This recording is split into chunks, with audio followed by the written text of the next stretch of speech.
Hey, this is Troy Taylor with the Championship Football Coaches Clinic podcast, sponsored by Reps, Virtual Reality, First Down Playbook, Rack Coach, Tip of the Spear, the Top Hopper Sports Workbook.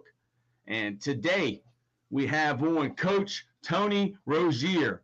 And I'm so excited. Coach hit me up yesterday. I had hit him up. And then I'm trying to find a picture of Coach. And I see coaches from Plant City. He coached at Plant City. So I started getting excited because everybody knows I love Florida. It's like my second home. Yeah. So, Coach, Hey, for all the people out there that don't know you, Coach, tell everybody a little bit about yourself. well, again, my name is Coach Tony Rozier. I go by the name Coach Sharp. I'm originally from Orlando, Florida. Um, Coming out of high school, I went to USF, played football, transferred to a small school after that in NIA called Grayson University. After Grayson University, I had a chance to go play indoor football and arena football. Soon after that, um, after I was done playing football, I just got into mentoring. So I started my own nonprofit organization with a guy I went to college with and played arena football with from Orlando, Florida as well, named Dante Johnson. Shout out to Dante Johnson. He just became into the Hall of Fame at Grayson University. Me and him did some great things at Grayson University. Both played wide receiver, both all conference, all American, all that type stuff. But we decided, hey, listen, man. Even while we was in college, we was getting guys from Orlando to come to Grayson University because the coach there, Chris Welch, he came from Boston College and he was like, man, we need some more dudes. You know how that go. We trying to find dudes. Where's it at, Coach? Where's Grayson University at? Grayson is in Lamona. That's like an hour south of Des Moines. At the time, it was the poorest county in Iowa. So that show you how much I love football to leave a D1 program, and I just wanted to play. You know what I mean? So it's probably like now it's probably like 800 students. When I was there, it's probably 1,500 students, and the students made up majority of the population in Lamona. When they had one stoplight, one Pizza Hut, one gas station, and a grocery store called Hy-Vee. They had Hy-Vees in the Midwest. Hy-Vee was the size of probably your local Wawa. There we go. That's a So, Wawa, Coach. yeah, hey, listen, hey, that was our grocery. Wawa's in Nevada? Huh? They got Wawa's in Nevada? I ain't seen one yet, man. Wawa, man. Hey, I used to be sleeping on Wawa. I would pass it for years and not know you can go in there and get you a good meal, man. Real, Everything, man. real quick. gas, gas, lunch. You know what I mean? So Wawa, yeah, it was great, man. But yeah, Lamona, Iowa. After Lamona, Iowa, I played a little bit. After playing a little bit in arena football, started a nonprofit called Wake Up Mentoring. First, we wanted to hit the inner city because that's where we were from, Orlando, and tap into those kids. And you know, when you're a football minded person and you love the game of football, you always gonna kind of gravitate to those playing football. So a lot of the kids that we was running into in the juvenile system, it was playing little league football. So we used to tell them, hey, boy, listen, you ain't gonna football ain't gonna be a part of your life if you keep getting locked up or you keep getting in trouble. So that's why we were trying to steer those guys away from that trouble so they can just focus on, you know, much of the in Florida, a lot of those guys love football. So it's like, hey, the quickest way to get something taken away from them that you love, if you love football, you got to stay out of trouble. Got to get your grades. So we started taking those guys to on some recruiting trips and just showing them a different part of life that they never seen. Because a lot of kids never touch the college campus and never know what it looked like. So we were just trying to show them a different way of life and show them how they can get to where we got. And we were doing that in college. Like I said, Coach Chris Welch, he was like, hey, man, y'all got some boys back home that want to play some football, that got the grades. And so I was recruiting when I was in college, still a kid. And I fell in love with it. That clearly we fell in love with that because we started our own nonprofit organization, mentoring kids and wanting them to kind of see this life, you know what I'm saying? After even playing, like we was playing and still had some playing years left in us, and we decided to say, you know what? We ain't really getting paid a whole bunch of money doing this. We actually can probably make a living while helping kids. And we started our own nonprofit, got grants. The provost at our university helped fund all our equipment at our youth center, at the Smith Center in Orlando. We got into there, got that building for free. We got with the judges, the judicial system. They started sending kids to us. It just took off, man. And then we added a football component to it with training kids. And then soon after that, I just got into coaching in high school. Yeah. So what high school did you go to, Coach? When you first got Fresh, into high school coaching? fresh. Coach Marquel Blackwell. Now, he was the quarterback at USF. My quarterback at USF. He got a head coaching job at Freedom. Coach Blackwell now is at Texas A&M. Texas A&M running back. He was Ole Miss running back last year, but he just got on with Texas A&M as a running back. So he gave me my first coaching job as a wide receiver, and then wide receiver coach, and then he gave me an old coach because he called the plays on varsity. On JV, he wanted me to call the plays on JV, so that was my first time calling plays at JV. After that, I ended up at Bloomingdale for a little bit with a guy by the name of John Booth. Has a twin brother by the name of James Booth. That was Bloomingdale. After that, we went to Manatee High School down in Bradenton, where he was the head coach and his twin brother was the offensive coordinator. Spent about 4 years there, and then John stepped down. His brother James got a head coaching job at Plant City. That's why I ended up. That was my last high school stop at Plant City. I became the passing game coordinator, which I was there at Manatee, but became the passing game slash OC co-OC at Plant City, and then that was my last stop. We were there for like 4 years at Plant City. Yeah. So I Yes. only coach guys I know. That's my number one thing when I got into coaching. I can only coach with guys that I probably played against. John Booth and James Booth both played in the same conference. They played for Mid American Nazarene at the time. They was a big powerhouse college football program at NIA.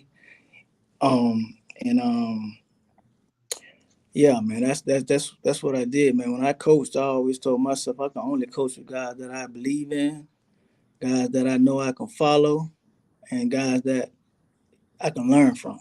You know what I mean? And know what they're talking about. Not just because we got good guys, because every spot I was at, we didn't have the most talented guys or the best team in the area. I mean, at Manatee, we was pretty loaded, but every other school, we was just average high school, just trying to get by. But we always had the number one, not the one of the top offices in state of Florida whenever we finished the season, which was why I stayed with the Booths for so long, because what we did in high school was some great things. Yes, sir. And coaches always want to know, how do I move up? How do I get to college? So, Coach, how did you get this opportunity to get to go out to UNLV? Um, First thing is you got to put in the work. You got to put in the work, and it got to be productive work. So um, I was blessed to coach some very talented kids that I was able to mold and send them off to college. And then it's all about building relationships. I would go on recruiting trips with these guys and meet a lot of college coaches, a lot of big time college coaches. I was blessed to coach players that was being recruited by some great programs. So just staying in contact with those coaches. Um, I met Coach Marion. Um, he was at Pitt. He was looking at one of my guys named Tariq Milton that played at Iowa State. Tariq hit the transfer portal. At the time, he was at Pitt, but he was heading over to Texas. He was in transition to go to Texas. So Tariq ended up actually going to Texas to finish as a grad year last year, grad transfer year at Texas. And when Coach Marion got this job, and I was always aspiring to move up. It's not easy to move up. It takes a little bit of who you know as well too. That's why I say it's good to network and build relationships. Um, and have a proven track record in something. And I always had a proven track record in wide receivers. I'll be honest with you, and I don't even toot my horn, but I have to be one of the top wide receivers coaches in the state of Florida. Um, Having a number one wide receiver, that's not easy to do, which was Mario Williams, that's now at USC. When he first came out, he went to OU, but he transferred over to USC when Lincoln Riley then made the move. Coach Lincoln Riley then made the move. So I've always been blessed to be around some good wide receivers that I can mold, and not just mold and transition to play on the next level. Um, and that's one of the things that I always pride myself on. I wanted my guys to go in day one and compete. Um, and if and I just told my guys straight up, if you're not trying to be the best, then you might want to move positions. And that was just something that I just tested my guys when I said that. You know what I mean? Just to see how much they wanted to play the game, and because there was going to be Coach Hard. And I know a lot of my guys weren't going to go play in college, but I would tell them that just to see if they would move the position. You know what I mean? So I can weed the people out that don't want to be Coach Hard and thinking about, hey, this might not be something I want to do. If you're on the fence, then I don't want to coach you. You know what I mean? Yes, sir. So what are some of your secrets, or what do you hang your hat on as, a high school wide receiver coach? What do you emphasize, what do you stress, coach? First I stress catching the ball. That's number one. I mean, other people say other stuff, what you got to do to get open and all that stuff. Me, number one, if you're playing wide receiver, I was taught by an old school coach, and if you can't catch, you can't play wide receiver. It don't even make sense. I don't care how good you run routes. So we start there. We start with the basics, catching the ball. And you catch the ball, and then if you can't catch the ball, then we move to, how do we get open to catch the ball? And then at the end of the day, I like for my guys, you got to have some type of chip on your shoulder. Because in high school, I played DB, and I played on the defensive side of the ball much of high school. My last year, I only played wide receiver in high school, my senior year. But I like for my wide receivers to kind of be chippy. Um, Finesse guys are cool because I understand that's what you're going to get with the position. But I like mine to be dogs. You know what I mean? When the ball is in the air, you just as aggressive as a defensive player. Here. Defensive players are taught to be tough and aggressive. That just come with that side of the ball. So if you don't match that, when I played in today's game, you're gonna get ran over. You ain't gonna be able to, survive out there in today's game playing the wide receivers in. So that's my secret. I like my guys to be tough. Most wide receivers, a lot of people think ain't tough, and a lot of them are not tough. That's just the God's honest truth. That don't make them soft. It's just that's what comes with the position. But that's my secret. I want all dogs. I want you to have a defensive mentality. If you know a guy coming to jam you, you got to be just as aggressive getting off the line of scrimmage. Your mentality has to be like a defensive mentality. You know what I mean? And then next to that, I like for my receivers, whether you have the ability or not, think the score. You know what I mean? Because if you're thinking the score, the first thing you got to do is catch the ball to score. So that's my secret. Mentality, a chip on your shoulder, then everything else come if you work on it. You can work on your footwork. You can work on getting bigger and stronger, faster. But at the end of the day, I want you to be a dog, a real dog. And that's one thing I can say about Mario. Mario probably was my best natural wide receiver, but he a dog. You lock him in a room, and I walk out with a whole bunch of dogs. That's one boy I know that's gonna come out that room standing up firm. You know what I mean? At the end of the day, so him, because he's an undersized receiver. You know what I mean? Mario is very, very, very small, put together, but he compact. So for him, in high school, he was undersized, and for him to be mentioned as one of the, top guys in the country, number one wide receiver in the country, just to be mentioned as that, being at his size, to have to tell you not just off his ability, but just his mentality. You know what I mean? Because if you go and look at all the top guys that was number one in the nation, all of them, most of them, majority of them was over 6 foot. Mario might be 5'9", 5.5, 5'9.5". So to be that size, it tell you a lot about him. You know what I mean? Yeah. Uh, There was a kid in my class.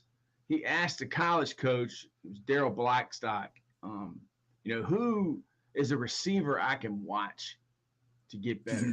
And Daryl told the kid, Anquan Bolden. So I Mm-hmm. went and pulled up Anquan Bolden's film. And Yeah. wow, he might be the best seam receiver of all time. And I think is he from down there in Um. Florida? Yeah, I And think Antoine Bolden is from. He from. I think he might be from Belgrade or yeah, I think Pahokee, so. somewhere down there. Yeah, he's from there. I believe. Yeah, but if you look at him, like he was a man, what I like to call a mentality receiver. Like Anquan Bolden was physical. Could run routes, catching traffic. You know what I mean? He can giggity yak. He was a tough receiver. Like he was tough. So and he had pretty decent speed for his size. So Anquan Bolden, he played with that mindset that I'm talking about. He Yeah, played mindset. If you go watch his film, he was playing with a purpose. man, his film is unbelievable. His NFL highlight film. The kids that are watching this are gonna watch it. Like, go check out Anquan Bolden's NFL highlight film. It's unbelievable. This is D. Williams, coach. He's a young coach. I think coach is from Alabama. Coach. Mm-hmm. Um, so he was on the podcast. I love him. D, you got any questions? Throw it in there. But who is a receiver that people might have forgotten about or slept on that a coach could go back and study? Like somebody like an Anquan Bolden, somebody that people really don't talk about very much. That you're like, man, this guy, he was legit. Man, honestly,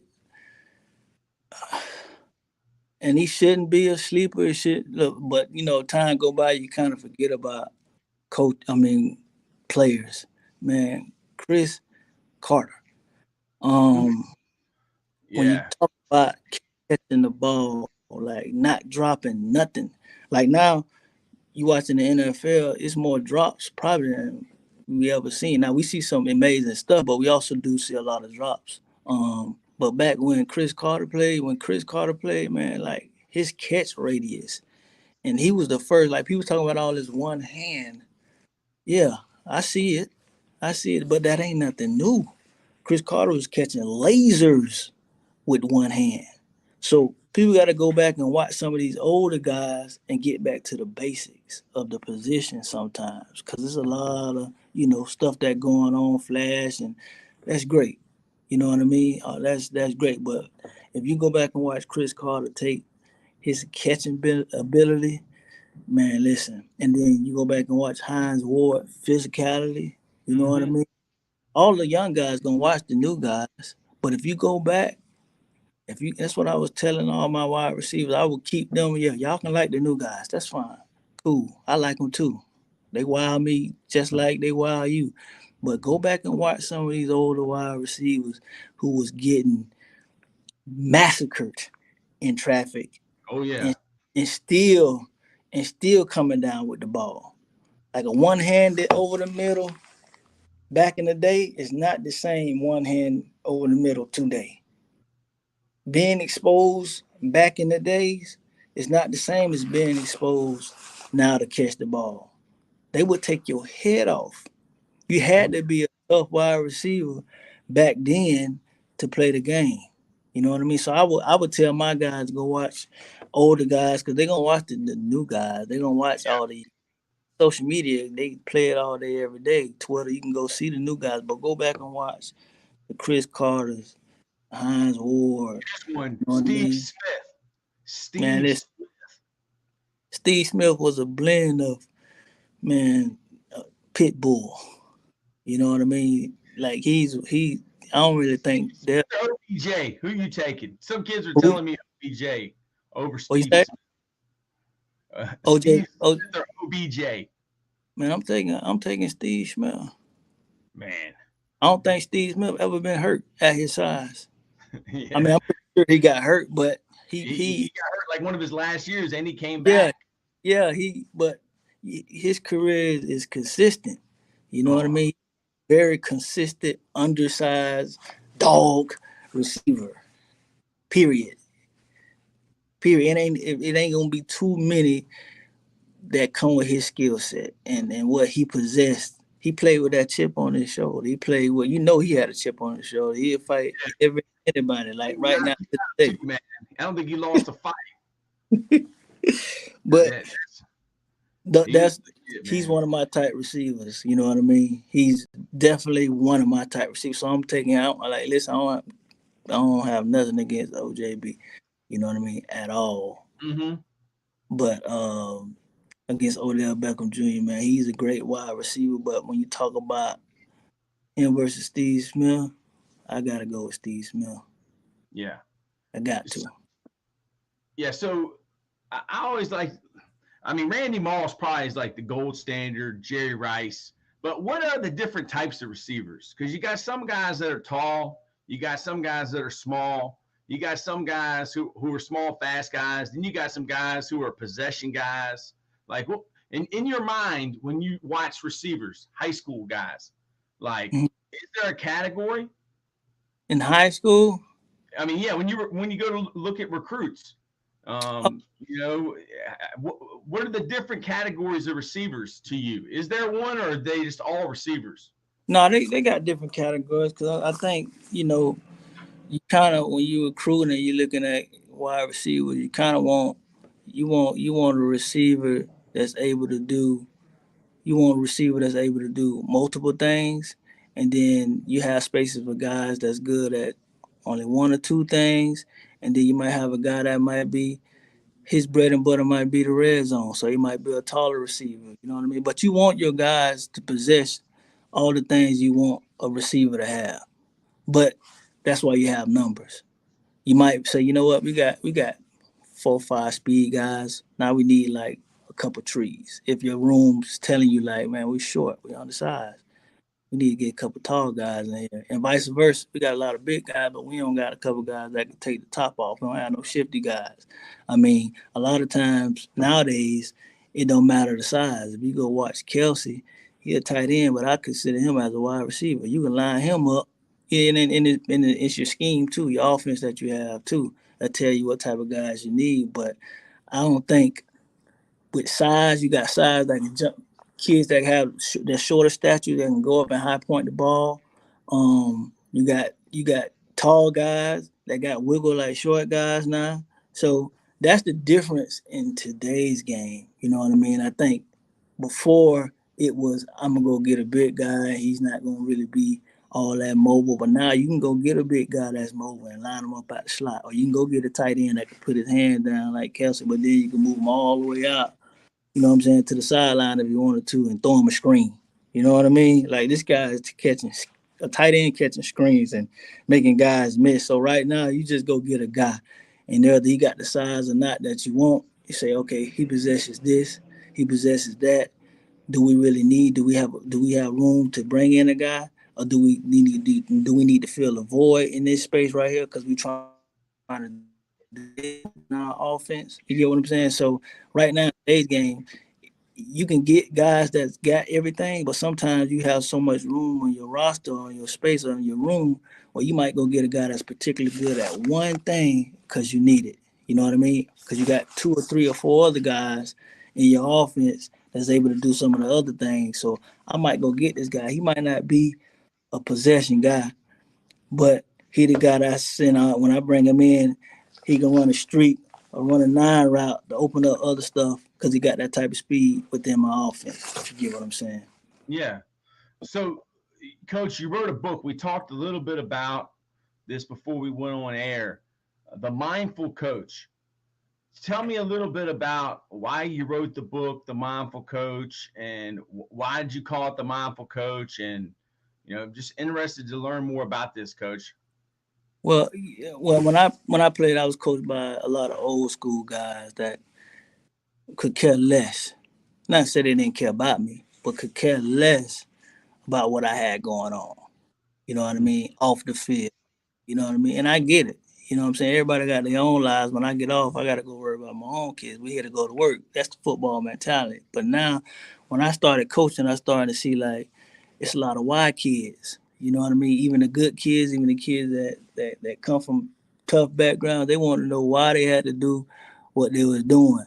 You know what I mean? So I had to be a teacher more so than how I looked at it when I was coach. They taught me, but they taught me the X's and O's. They taught me the mentality to have. They wasn't teaching me how to process, okay, when things ain't going right off the field, how to internalize that and get my mind ready to go perform on the field, even when I had all this other stuff going on off the field. So when I wrote the Mind for Coach, which over the years I just been writing notes and putting stuff down at the coaching day, and I just put it in my journal and say, okay, boom, and I read books on certain things about how to attack certain mental and emotional effects for these kids these days, because these kids deal with a lot. Let's just say when we was growing up, it was a lot different. We wasn't able to spill out, you know what I'm saying, our problems and then talk to a coach about it. Nowadays, we got to have an open door policy because mental health is real. You know what I'm saying? It was real back then,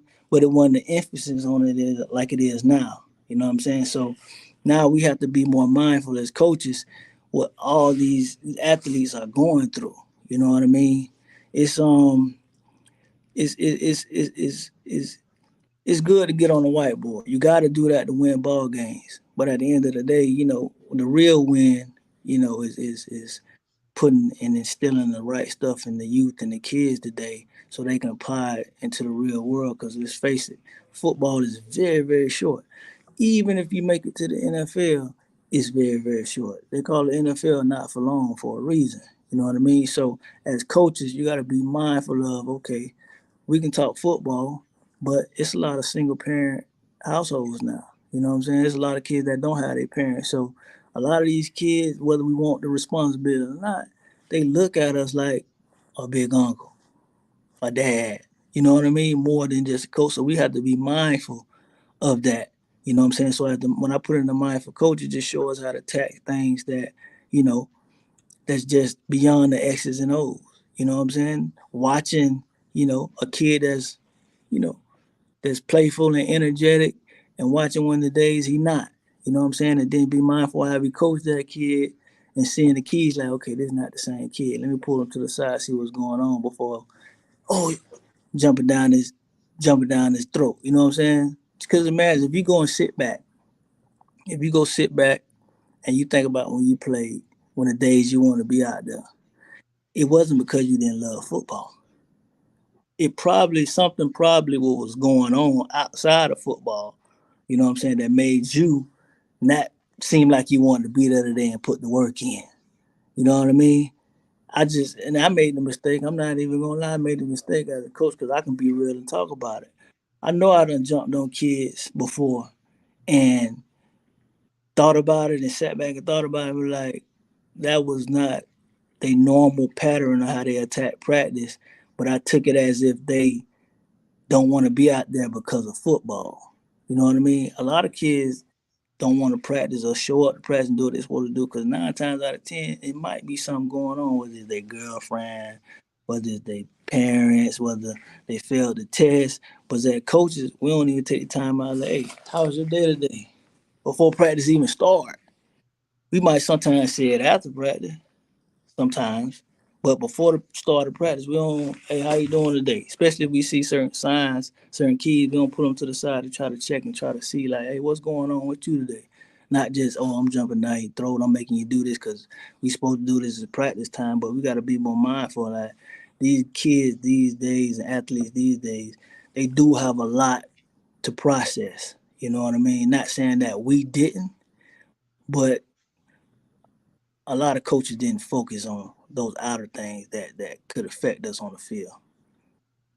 Yeah, so I know that Coach Marion, I know he hangs his hat on that. Some of the stuff he does his first day in his room with his wide receivers or quarterbacks. I don't know what position he coaches over there, but what are some things that Coach Marion does with the Um, players that's on the same page with you, Coach? uh, he's more. I'm a laid back guy, but I'm kind of laid back. He's more energetic. I can be energetic, but Coach Marion, he gonna be energetic every day. He gonna make sure the energy is flowing in the building. You know what I mean? Um, and I think that's very, very important because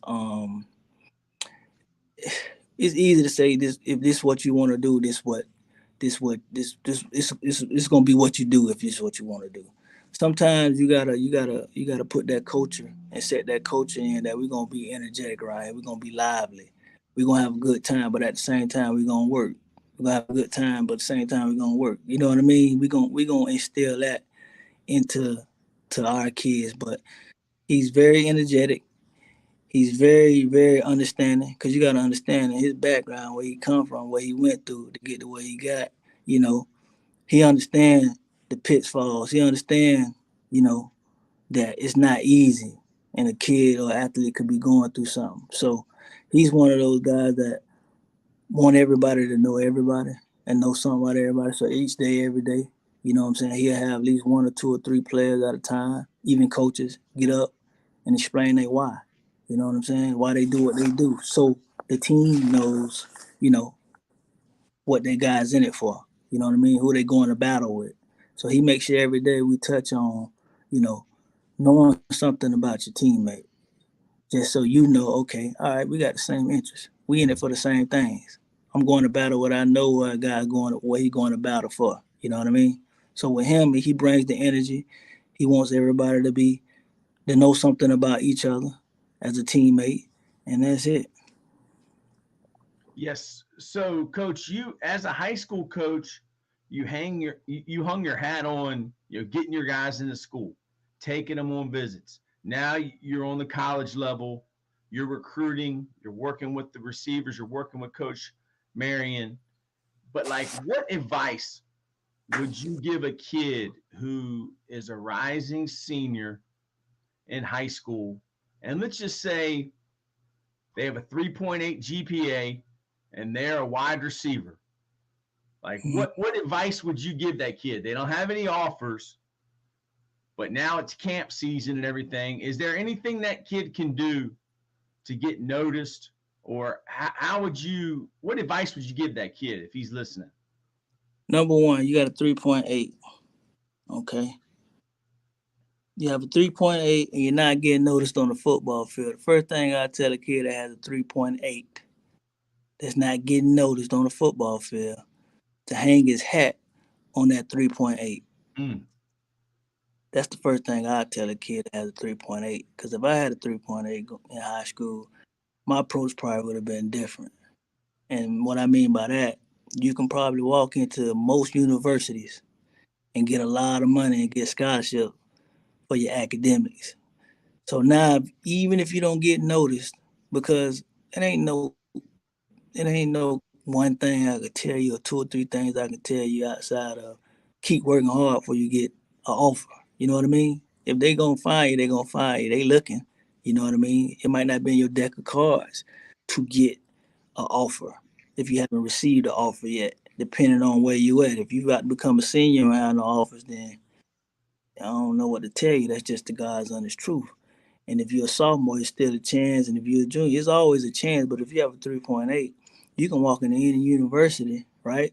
And if you got you some tape, if you get in that university and you apply, say you want to go whatever school you say you want to go to, even if you don't got a scholarship at that school, I would tell you to apply to that school, get accepted, and then what I do is say, listen, coach, hey, I'm already accepted in this university. Hey, I'm coming to your camp. I'm thinking out this being one of the schools to attend.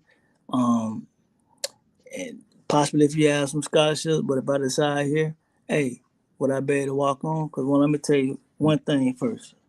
If you get into school now, ain't a coach out here in this world that's not gonna consider a kid being a part of their team if they got in with a 3.8 and they have a decent film. Now getting a scholarship, that's totally different. But with a 3.8, and depending on what your SAT score is money. You might be close to a full ride when you do grants and financial aid, all that stuff you put with it. You might be close to a full ride and have a spot on the team. You know what I mean? So kids want to go get an offer and want offers. It's more than one way to get to your end goal. You know what I Mm. mean? If you're a part of a football team and you got a 3.8, you have a great chance of being a part of a football team. You just got to find a football team that's willing to accept you, whether it's at a walk on or walk on that might possibly be able to earn. You know what I mean? I've I've had kids get into school and become a walk on, get there in the summertime, and by January have a scholarship. You know what I mean? You put the work in, you're already in the school, something might happen, you work hard, they're gonna put you on scholarship. If they like you, you work hard, you do everything you're supposed to do, you're gonna eventually have a scholarship. But if you have a 3.8, 9 times out of 10, you might not even need a scholarship at most schools if you had the right test. So that's what I would tell a kid with a 3.8. Attack it from the academic side. Still put the work in. You possibly gonna get an offer. Still put the work in. That's just one angle. You know what I mean? You have an angle where you can angle at 3.8. A lot of kids don't have a 3.8. You know what I mean? So if you have a 3.8, 9 times out of 10, you're gonna get accepted to majority of the universities out here. How about the kid with the 2.0? He's got a 2.0 C average, and he's a rising senior. I mean, should he even waste his time going to camps? Uh, no. I'm gonna be honest with you. I mean, you can go get better if you're going to get better and possibly get seen. I always say roll the dice if you want to roll the dice, but you should be looking at if you thinking you're D1 talent or you think you got possibilities of playing college football. You got the JUCO route. You could take the JUCO route if you love the game and you still want to play regardless of because with a 2.0, like you got to be an exceptional player unless you got a high SAT score or something like that. But you got to be an exceptional player to even get accepted in the school. Yeah. A lot of schools ain't gonna take you with a 2.0, and if you got a 2.0, your test scores probably ain't high.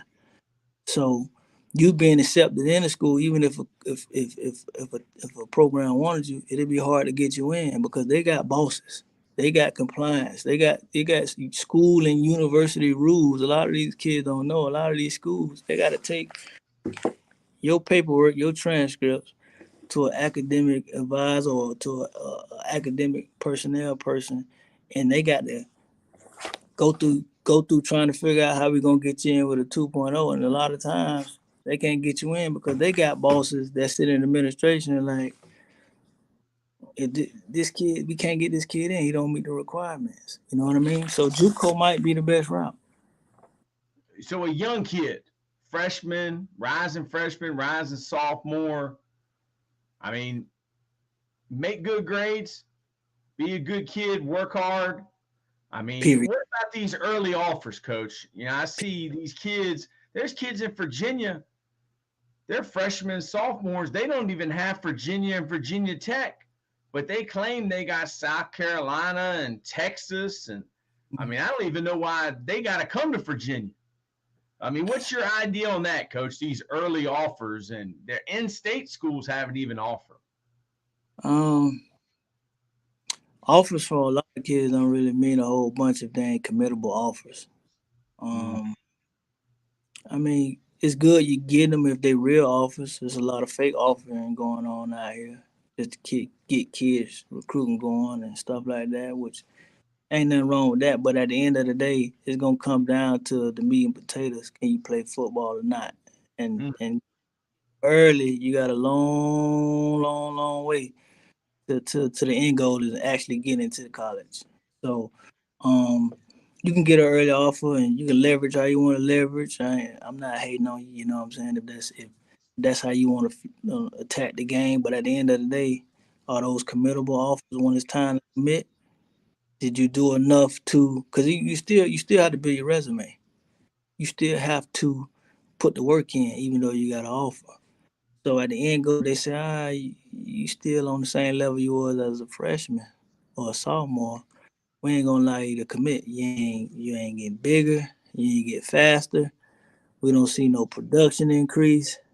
So we got to go with a kid over here that we offered 2 weeks ago, even though we gave you an offer and then coaching changes so much over. And then you got this thing called transfer.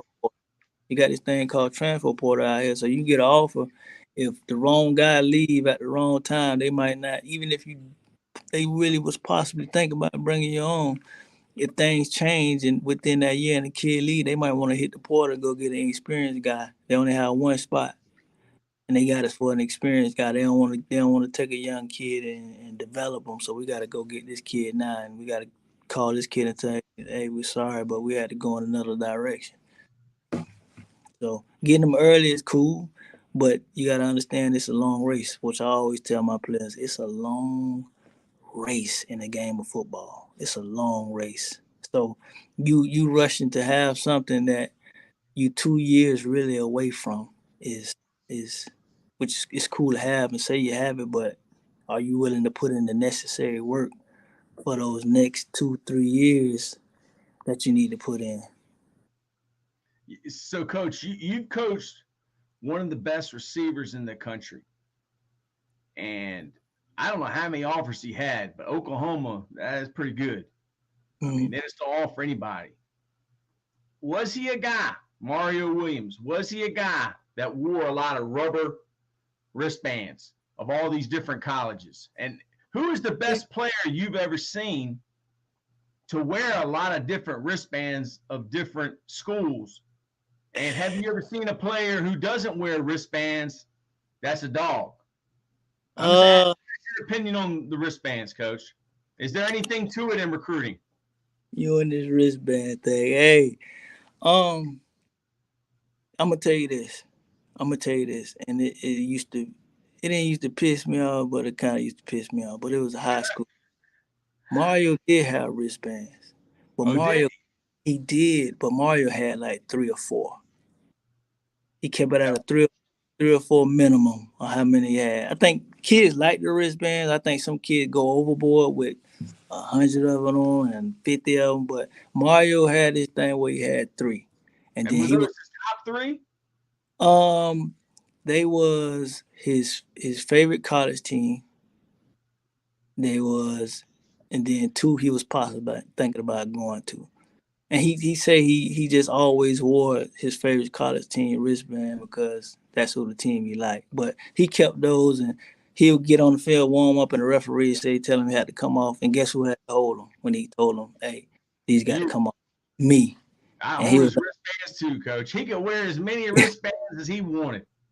But you got to understand, me and Mario had a love-hate relationship, man. We really did, man. We bumped heads a lot. That's kind of how I knew he was going. Yeah, I kind of knew he was going to be good because Mario, he would challenge you. He was a why kid. He wanted to know the why, and it wasn't because he was challenging me. It's because he wanted to be the best player or best at his position. But with the wristbands, man, I don't even pay attention to them. I do pay attention to them when when it's a lot of them. Like I ain't seen it. Didn't make a break whether you had a whole bunch of them or not if it make you a good player. If you're a good football player, you're a good football player. But I don't know too many dogs that had too many of them. Mario, and the only reason why I knew Mario had some is because he used to make me hold them when he used to come out there and warm out with them. 3 or 4 on each hand? 3. On each? No, just one hand. Just one. He had 3. Okay. What's the most you done seen though? That's what. What's the most you done seen? 40. I'm buying. I got a 6th grade son. I've ordered 100. He's gonna have a UNLV one, Coach. He's a 6th grade. Now I see why you taking it so personal because you burn your pocket. You burning your pockets buying them things. Yes, Coach. I'm all in on these wristbands and lanyards, Coach. The more lanyards. I done seen the lanyards on book bags. I done seen the lanyards and not just the lanyard, the paper wristbands they give you when you go in somewhere, like you going to the club or something. Those, I done seen those kept. And I get it. I mean, to each his own, if that's what they want to do. Yeah, but I don't, maybe it's good luck.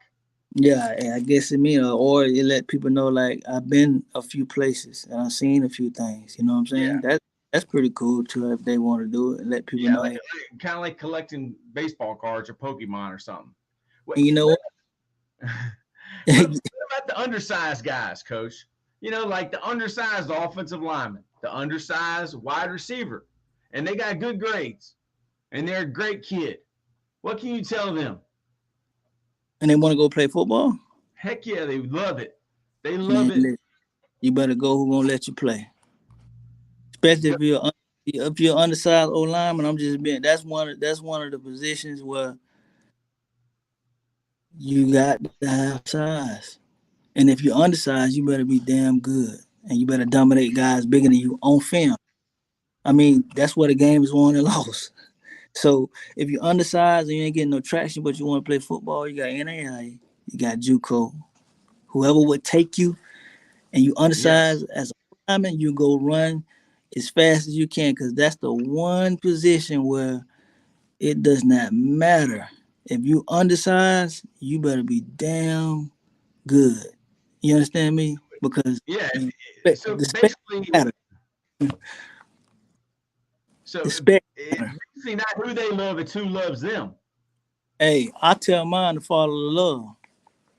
You follow you follow the love, man. I mean, Yeah, exactly. us- I love Alabama, but Alabama don't love me. I love Nick Saban, but he don't love me. You know, hey, I coach this guy Virginia Union. He always say, "I love Beyonce. I love Beyonce, Troy, but she don't love me." Man, I love Beyonce. hey, but she don't love you. Hey, you got to go with who love you, man. At the end of No the day, doubt. it's all about the love, man. You got to go who is loving you. At the end of the day, that's why I tell mine, hey, make sure you follow the love in this recruiting thing. I don't care if you're a 4-star, 5-star guy. Hey, and it's clear there to see it sometimes. Like, open your eyes. They'll show you who they really loving, and they'll show you if they kind of like you. You know, it's just part of the game. You know, some guys they're gonna roll out the red carpet for. You might be a guy they just pick up and drop off. You know what I mean? Ain't nothing wrong with that.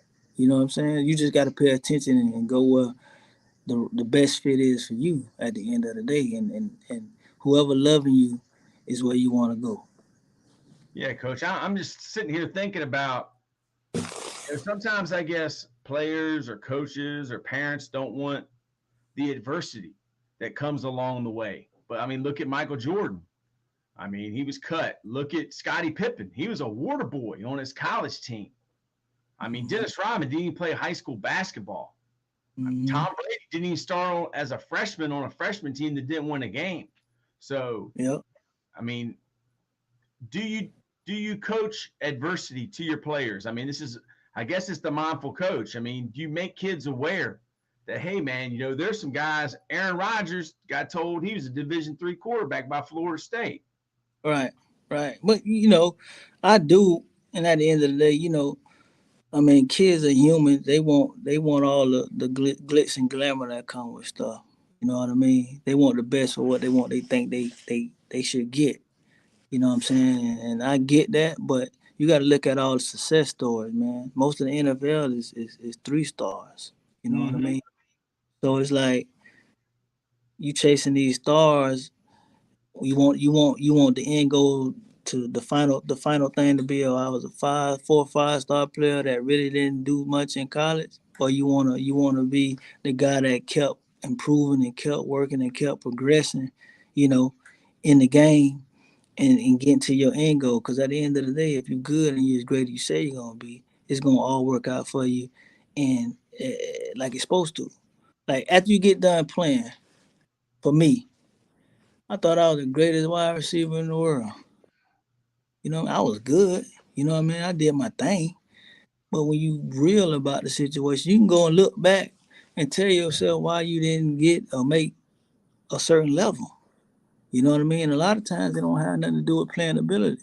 Because everybody in the NFL ain't as great as we think it is either. You know what I'm saying?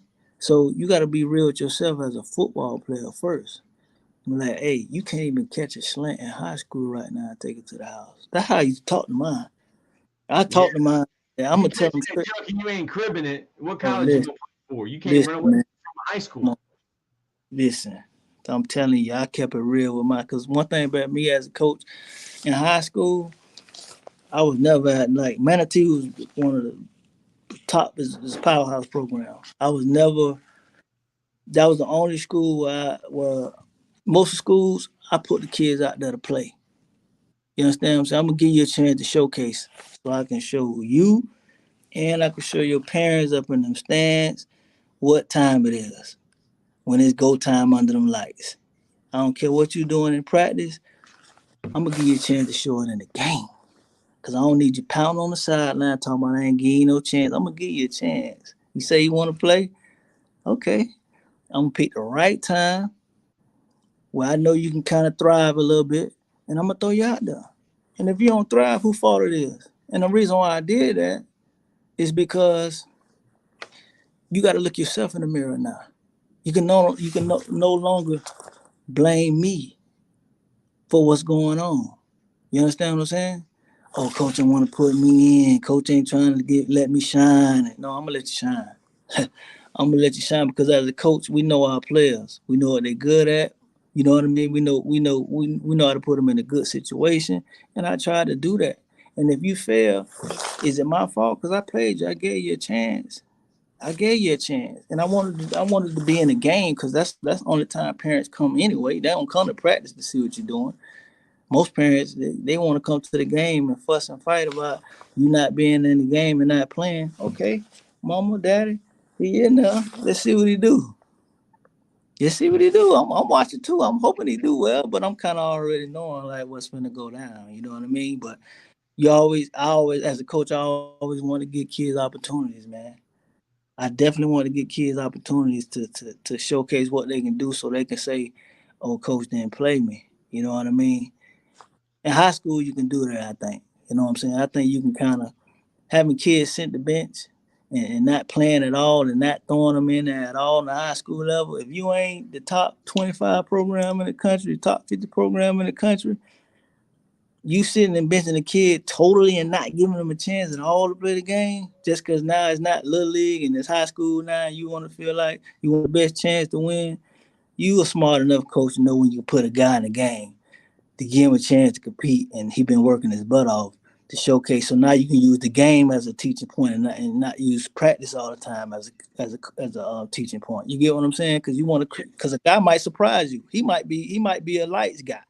He might be a guy get in the game, and that's all he was waiting for. It might blow your mind as a coach. You never know, but you ain't giving a kid a chance. So I used to keep it real with my kids like that, and then I put them to the side and say, hey, listen, hey, you still got work to do. The game is not easier. For some it is. For the greats it is. The game could be a lot easier for them. But for a lot of people, we got to work our butt off and improve and practice before we jump out there on the field. You know what I'm saying? So before you think you're supposed to be this and that, just know it was a couple of people that never played high school at all and ended up going and being a professional player or end up getting a scholarship and then really playing high school. I done seen a Mo lot of kids. Alley Cox. Huh? Mo Alley Cox from VCU, the basketball player. I mean, yeah, Antonio Gates. I know he didn't play in college, but yeah, Basketball, basketball guy, tight yeah, end. That's what a lot of that's what a lot of guys go and get. Give me a second, my phone dying on me. yeah. Sorry. It's a lot of I'm back at. Sorry about that, coach. No, you're fine, coach. I mean, fast guys don't get caught. I mean, if you're looking at a film of a receiver and he ain't cribbing that junk, you know. I mean, when you look at the film of the high school wide receivers y'all are going to recruit, like, are you looking like you said? You got to take it to the house. I mean, fast I guys don't mean, get.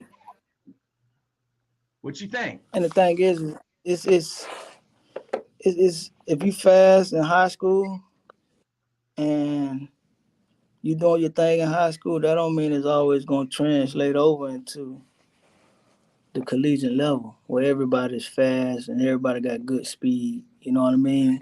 That's why you have some coaches that ain't really hung up on a lot of speed. They want a guy that can run and a guy that's blazing. You want to kind of see his ability and see his level of his window of being able to improve. Because a lot of times, what a kid doing in high school, that don't necessarily mean it's gonna translate over into college. You know what I mean? Um, everybody is pretty good in college. You know what I mean? To a Yeah. certain extent, everybody know how to play the game of football. So when you talk about speed, your speed in high school versus your speed in college, it can be different. You know what I mean? Now, if you just a blazer and you running a 4, a 10-2, and a 10-3, Yeah. that's different. You know what I mean? Now it come down to is you a football player, or you just a track guy. If you're a football player and you running track speed, now that's different. You know what I mean? That's different. So, hey, listen, speed kills, and it's different type of speed out here. That kind of speed Tyreek has, and some of these track guys that's able to play football, it ain't no angles for them. It's zero angles. It's zero angles when you got a guy that's in them low tens, and he can catch, and he got wiggle. It's tough. You can be any size. Tyreek is not big at all. He He put excited. together now. He put together now. He's Yeah. put together. He ain't no He ain't frail small. dude. He ain't small, like he's short. Same thing with Waddle. These guys short, but these guys kind of put together. But they got the kind of speed where if you don't get them on the grass on the wraps, they gone. They gonna take the top off. They gone, man. They out of here. Yeah, coach. So, coach, we've been on here almost an hour, and I appreciate you coming on, coach, today. It's good to get to know you. But for the high school coaches that are out there watching or are going to watch, maybe some of your buddies out down there in Florida, like what would you say to them, coach, those high school coaches out there? Um, First thing I want to tell you, I commend you, because I'm just being honest. Florida don't play nothing for a high school coach. So I know you love what you're doing. And if you're young, I hate to say this, but I'm the type of person that I gotta be real. I gotta keep it real. Mm-hmm. If you gotta stay in Florida, you gotta develop new kids. Do that. If you're looking to move in the career path, and I'm gonna say this because until they change this thing in the state of Florida, man, get up out of Florida. Go where somebody gonna pay you for your expertise. I'm just being honest. I'm being real. Hey, stay in Florida as much as long as you want to stay. Man, it's great advice, because here's the thing: the amount of athletes we produce, and the higher up the powers of bees, if they ain't on the same page and trying to get some of these coaches paid. I mean, listen, not saying this drove the coaches that I coached under out of the game or coaching the game of football, and these were great coaches. They stopped coaching because the money ain't make no sense. Even with teaching, they make no sense. I got to give it to you real. That's my first advice I get any coach in the state of Florida. If you're a good coach, especially if you're a great coach, you want to get up out of there at some point. I ain't telling you to pack up and leave now. I'm just saying until they change about giving and paying coaches in the state of Florida, especially in high school, the type of money that they should be paying them. Man, listen, everybody know what Florida produce. I ain't here to toot Florida horn. I'm Nah, not here you to do it. I ain't even got to talk about it. It just doesn't add up. You understand? It doesn't add up to why coaches are not getting paid a compensator like they supposed to. Man, go to Texas, go to Georgia, go to Alabama, go wherever they paying you. South Carolina, go wherever they paying. You know what I mean? Because it's too much talent in the state of Florida for you to say, hey, look, okay, all this talent being produced, but this is what we're paying coaches. It don't make no sense. Now, if we was a state where we didn't produce and we just playing football to play football, then I get it. But you go look at Texas, you go look at Georgia, South Carolina, Alabama. Some of these places they playing top dollar because for one, they love football. Not saying Florida people don't love football, but something's going on. People of power it's are politicians. It's the politicians, man. Because in Texas and South Carolina and Georgia and Alabama, they know that if they put the money, the politicians put the money into the football program and into hiring a coach, it will come back. I guess the Florida politicians just take for granted that y'all got good players. Y'all got great players, and the coaches matter. And that's the way I kind of look at it. The politicians, and they know time. Yeah, it's ridiculous, man. They know a lot of times that coaches will do it for the love too.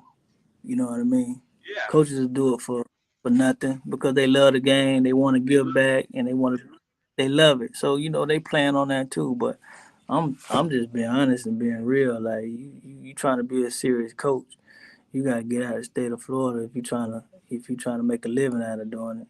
You know what I mean? That's my first advice. And then always keep your face clean and build relationships. Don't burn bridges. You know what I mean? A lot of coaches burn bridges because they get in their feelings about what they think a school or a coach supposed to do for a player that they got. And you got to understand, like, they not the only coach on the staff. You know what I mean? These staff, they got coaches where you got to, sometimes they fighting to get an extra guy in their room. You know what I mean? So you saying, okay, why you can't take this guy? Why you not recruiting this guy? I've heard that so much this year. Man, listen, man, it's real. From so many college coaches have told me, Troy, these high school coaches are telling me that I need to take this kid and I need to offer this kid, and why ain't you offer this kid? I mean, dude, unless you're the head coach, you ain't the only decision maker. You got somebody to answer to. Nope. I mean, it's one of those things, man. Like, if you don't know what's going on the next level, it's easy for a high school coach to be like, why you just can't offer this kid? It's a numbers game, man. Yeah. Numbers game. And then, to be honest with you, everybody in the room, when they do recruit meetings and they watching the kid, they might not like the kid. That don't mean that might not mean the kid ain't good, man. I mean, it might mean that it's another kid that they like. I don't really think high school coaches know how many athletes, college-ready football players are out here. I mean, every time I see a kid from Virginia, a skill kid, I always ask myself, how many of those kids are there in South Carolina, Georgia, and Florida? You know, like, woo, like you're competing against somebody you don't even know about. Here's the thing. Seen them. I just told a kid today, we got a kid, they got a high GPA. We recruiting a kid that has a high GPA, bigger than you, stronger than you, and faster than you. And you turn on the tape, his tape is a little bit better than yours. And that's just one. That's just one. That's just one kid. It's just one kid. We ain't talking about the other thousands that's out here. You know what I mean? You have to be doing, and that don't mean you're not good. That just means whoever they recruiting or whoever they just like them a little bit better than you for whatever reason. And that's okay. It's not personal. It's not personal. I promise you it's not personal. And that's the one thing I want to tell Coach. Do not take the game of football personal. And these people and coaches that you're dealing with in the process, do not take none of this personal. At the end of the day, it's still just a game. And I know we're trying to get kids in college and you want to see them succeed.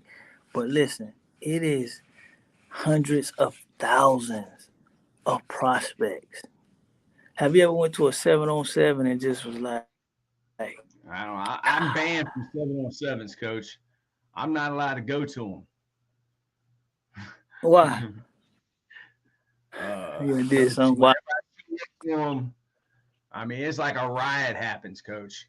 I mean, there's these tough guys. You know, they want to pat on somebody's head. They want to throw a bone. But listen, I said when my dog's off the chain, I let them go. Hey, I said that to say this. If that's just one 7-on-7 tournament. That's just one. It don't mean nothing. Think about all the other 7-on-7 tournaments. Just think about the ones in Florida that's going on that same day.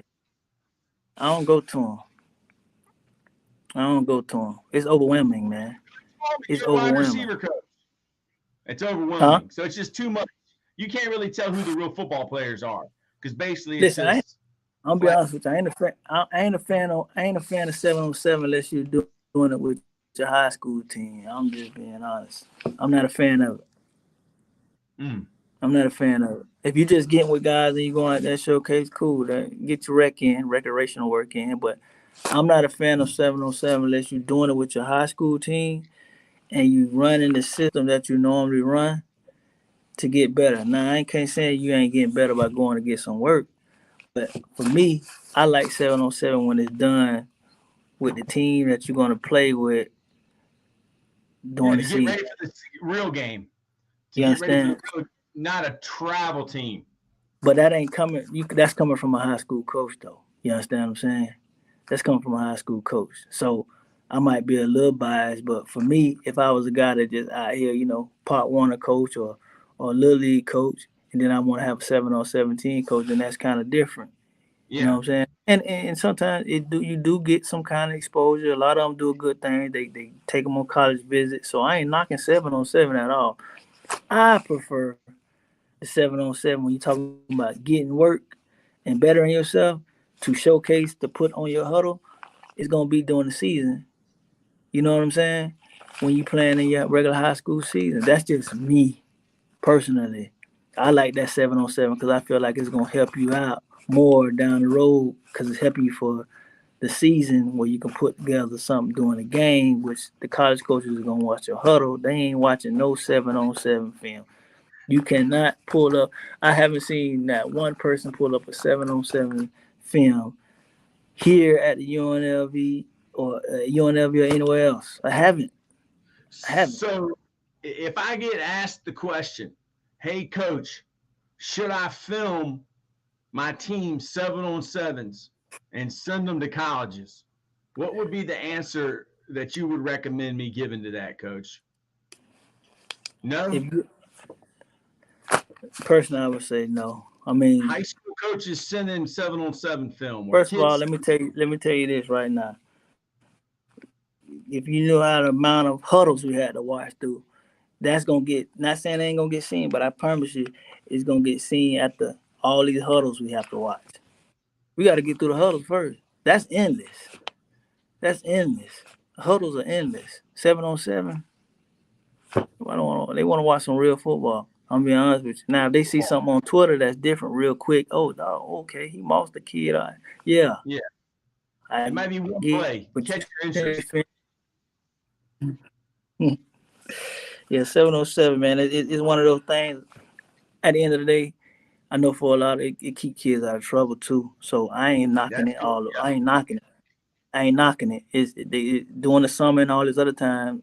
Idle time can be bad for some kids. So if they out there getting work, they getting better, they having fun, they seeing different things, they doing college visits. I'm all for it. It can help. I'm all for it. It's for the kids, and it helps the kids. You can never go wrong. You can never go wrong if you do it for the kids. Yeah, I like the part where they get like some of these travel teams, these kids seeing places they ain't never saw before, and they going places and getting on airplanes. Because when I was a kid, I don't think I got on the airplane. I don't think I got on the airplane until I was out of high school, to be honest with you. Me too. So these kids traveling around, seeing the world, seeing some different things, that's good. I commend that now because they going, a lot of these 7-on-7 teams do stop by universities and do campus tours and do stuff like that. I'm all for that. I'm all for that. No doubt, Coach. So, Coach, thank you for coming on a Saturday. And, man, I'm a fan of yours, Coach. And I love the Running Rebels. Jerry Tarkanian, Randall Cunningham. And I love Coach Marion. Coach Marion will be coming on. And Coach Odom. Expect big things, man. Expect big things, man. I look forward to it. Number one in the Mountain West right now. Recruiting 2024. So we hitting the ground running, man. Go Rebels. Yeah. Thank you, Coach. Thank you.